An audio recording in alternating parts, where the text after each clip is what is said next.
सबैजनालाई मेरो युट्युब च्यानलमा स्वागत छ। आज मैले एकदमै मिठो र छिटो तरिकाले बनाउन सकिने चिकन सादेको रेसिपी सेयर गर्न गइरहेको छु।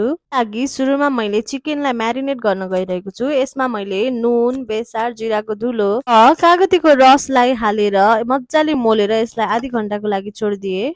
भने म्यारिनेट गरेको सबै चिकनहरूलाई तेलमा डिप फ्राई गर्नुपर्ने हुन्छ।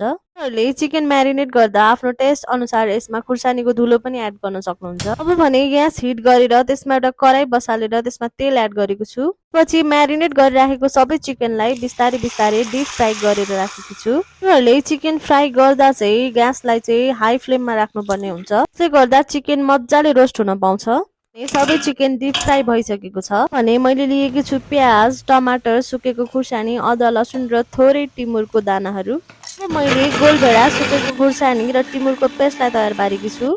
हाम्रो गोलभेडाको पेस्ट पनि रेडी भयो। प्याजलाई मसिनो पारेर काटिदिए, लसुन र अदुवालाई पनि मसिनो पारेर काटिदिए। मैले डिप फ्राई गरेको चिकनमा सबै काटेको प्याज, लसुन र अदुवालाई राखिदिए। पछि यसमा तयार पारेको गोलभेडाको पेस्टलाई पनि सबै एड गरिदिए। अनि एउटा चम्चाले सबै इन्ग्रेडियन्टहरूलाई मजाले सबैतिर मसला मोलिने गरेर चलाउनु पर्ने हुन्छ। अनि हाम्रो मिठो चिकन सादेको खानको लागि तयार भयो। आफ्नो इच्छा अनुसार यो सादेको चिकनलाई खानासँग अथवा चिउरासँग खान सक्नुहुन्छ। तपाईँलाई यो रेसिपी कस्तो लाग्यो हजुरले एकचोटि घरमा ट्राई गर्नुहोला।